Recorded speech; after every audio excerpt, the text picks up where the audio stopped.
How about that Thursday night football game?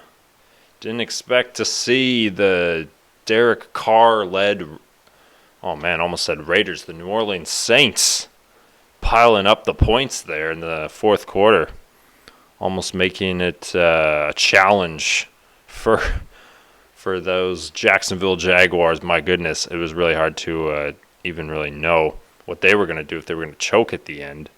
Hard to tell with those Jacksonville Jaguars, but either way, they managed to find a way, get the win, including ETN with a couple of nice touchdown runs, getting it to Kirk at the very end for the last few points that they needed. And then Foster Moreau just dropping it in the end zone on third down, third and goal. Fourth down conversion, they just rushed it. It was quite something. I mean, why are we rushing that play? Why you have, like, this is it. This is fourth down, so you might as well use your timeout because there's no tomorrow. But sure enough, the Saints, who are just kind of a bit of a Rubik's Cube to figure out. We all know that their defense is great, but who knows about how good this team is actually going to be. And just like in Jacksonville, you have the worst, something about the South. You got the NFC South, where the Saints and the Panthers and the Buccaneers, and it's hard to really know which team is gonna rise from all that. Certainly not the Panthers. They're looking like they're going back to back. No. Yeah, it's not really going to matter if they get another. Anyway. Yeah, so week 7 is starting already. Holy smokes, we're here already. Week 7, just insane. This is it. We're in the bulk of the year. This is mid-season form. The guys that you read about in the off-season. Well, this guy's going to be spectacular. Well, it's about time because he's got to be this way. And it's mid-season form. Dak Prescott is throwing interceptions. Everything's good. Makes the world go around. Everything's happening. Spick and spang. NHL action. The Canucks and the Lightning were playing on Thursday. Alex Ovechkin was playing on Wednesday, and shutout from getting a single shot on goal, which isn't really a stat, but shots on goal and consecutive games now, which is weird because it's not exactly something that you don't get. It's not like something that you earn. It's something that you're the one that's supposed to be doing this. It's not like you're being held, and you can't quantify that from a defensive standpoint. But anyway, Washington is struggling. The Oilers are struggling. I mentioned the Canucks and the Lightning. Lightning managed to bounce back. That's going to be an interesting year. Who really knows what the Lightning are going to get up to? Because it's very difficult to know how good this team is with all the pieces that they've lost. Seemingly every off-season, we're going to the yard sale and we're just picking up scraps because we got rid of all of our buddies at a discount because we weren't able to hold on to them. And now they're getting flushed out by teams that have cap space. Cap space is the ultimate fugazi of the NHL. It just does not exist.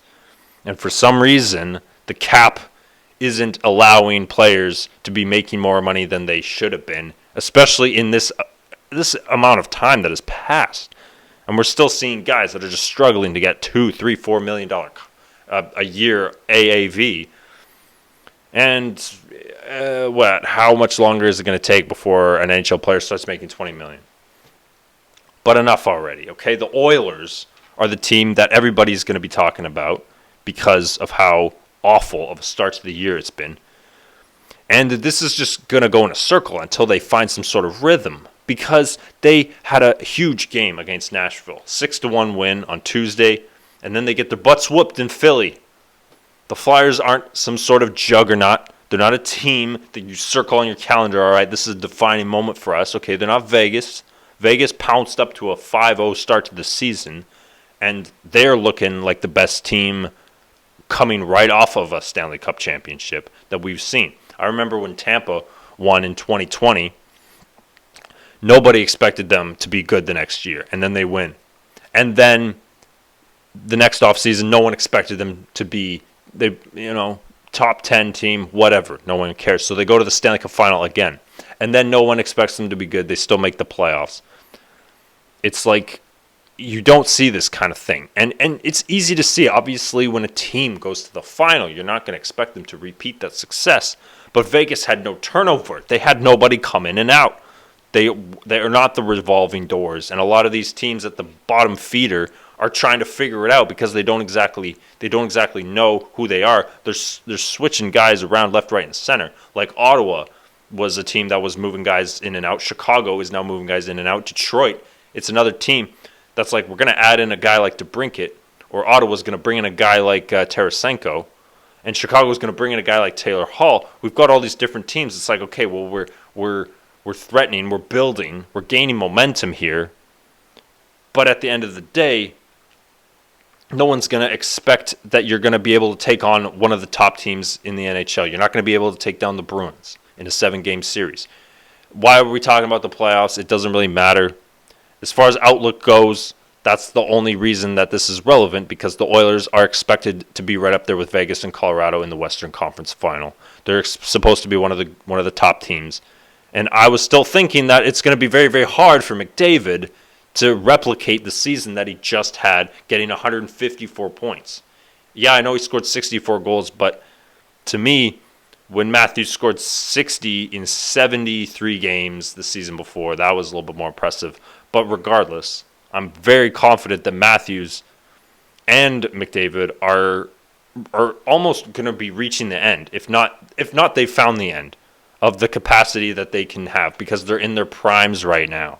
And you're not going to get these opportunities all the time. It's going to be extremely difficult, especially once you get into your 30s and you're not as super duper crazy fast as you used to be. Okay, just get on that Tyreek Hall diet. Okay, whatever they're serving him by the shovel down in Miami, just figure out what that is and get on that program. Get on that right now, because by the time you're his age, when you're 31, you're going to need that. If you have no cups, if your cup holder in your truck isn't big enough and it's still empty, well, then you got to find a way to make space for it. And that's called the Tyreek Hill diet. So figure that out. You have 4 years. You always got to look. You can't just say McDavid has 10 more years in the league. You got to say he's got 4 more years to be himself. That's it. Okay? If he's lucky, he can be like Sid and still be point per game into his late 30s. But that doesn't mean you're going to be on a team that's competing, especially since Sid has nothing to prove. Stamkos has nothing to prove. My guy Stevie Boy, he's going to be 34 in about 4 months, and he's got nothing to prove. Obviously, he's disgruntled with his contract situation, but the man's a lifer. Sid is a lifer. And this is the kind of person that you're comparing to. You're being compared to Sid. So, and you're still in a situation where the Oilers are just not a team that we can be taking seriously, because every single year it's turned out to be the same. Matthews obviously in the same boat. A lot of people think that after Colorado won the Stanley Cup in 2022, that they saw a brighter side of Nathan MacKinnon. We got to see his attitude. We got to see a little bit more of a smile every now and then, because it takes a lot off. And of course, it's not going to become easy, but McDavid only has, now is the time. Now is the time you got to win, right? Oh no, the NBA is around the corner. Oh no. Oh, here we go. Yeah. The NBA, yeah. Get ready for drama. Get ready for I'm the best in the nation. Get ready for I'm MVP. Get ready for MVP picks. I'm taking the over-under. I'm taking the under in less than 2 weeks, in 14 days. Okay, I'm taking the under. Somebody at ESPN is going to say, this guy's MVP. This guy's MVP. Last year, I'm pretty sure it was right around 2 weeks, and Kendrick Perkins says John Morant is going to win MVP this year. 2 weeks into the season.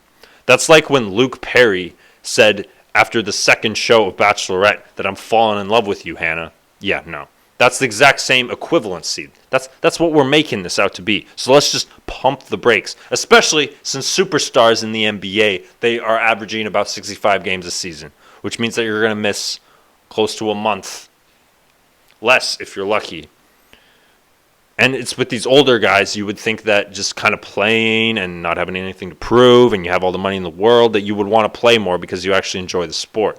But guys like John Morant and Zion Williamson, they're unpredictable. You can't quantify that. You just have to give them what they want and hope that they don't mess it up, because all they do is mess up. So the NBA is coming, rolling around. I don't want to talk about James Harden. Oh, I'm going to have to make another video about him, aren't I? Because the saga just continues and it keeps going on and on and on. So he said he'll never play for Daryl Morey and called him a liar. And then he doesn't show up for practice.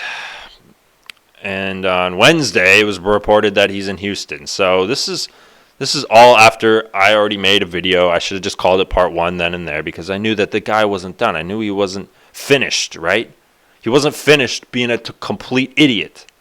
I mean, this dude, I cannot believe that this is an actual grown man who's, I suppose the money changes you and it makes you a worse person just all the way into your core. So this dude that the Sixers traded for, I guess they thought they were just trading for the player, but unfortunately you have to trade for the person. So you get James Harden, the person, but you get the player. And unfortunately, the two of them, they almost are like eating each other up, because then the player is affected by the person, and the person seems to be calling all the shots now. So yeah, I'm looking forward to the NBA as far as quality games go, but there just aren't any quality games in October or November, no matter the matchup. You know, you could say, oh yeah, Giannis and the Bucks, they're going to be playing the Lakers. Well, it doesn't matter because there aren't any stakes in November, okay? None of that matters. And there's like not even competition, okay? I understand that there's this tournament, but it's hard for me to care about this tournament because I don't have this predisposition of knowing what this thing is all about to care about it, right? I mean, if there's a trophy, I don't know anything about it, so I'm not invested into it because I don't know anything about it. It's all going to be like, all right, let's see if this works. This is a nice experiment.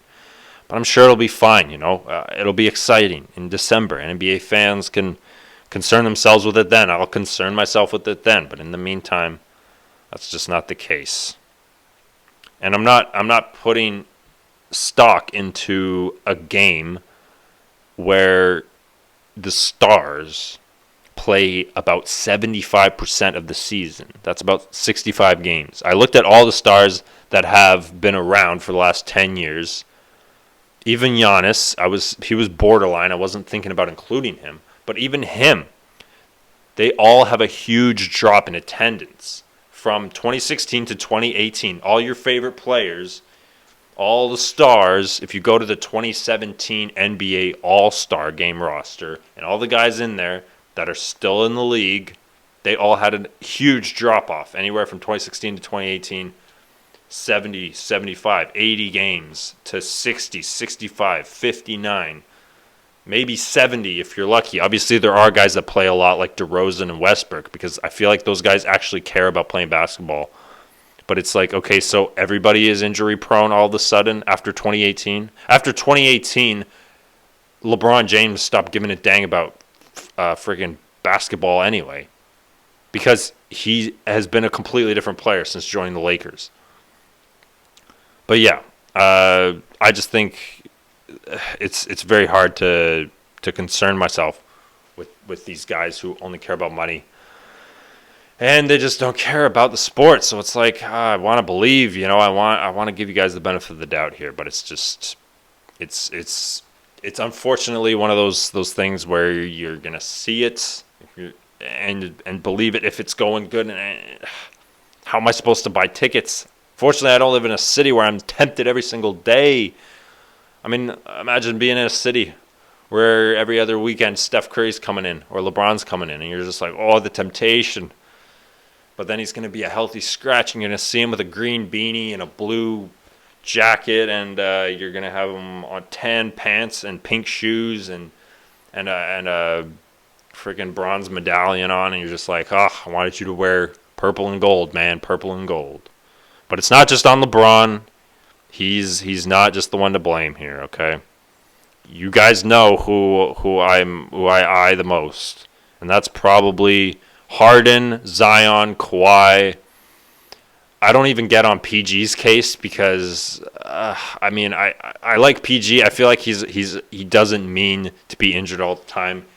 I don't even care about AD. I know he he misses a lot of time, obviously, but yeah. Anyway, but we'll talk more about the NBA once it gets started. And I mean, hey, we've got Super Week approaching on Tuesday, so it's all good. Oh man.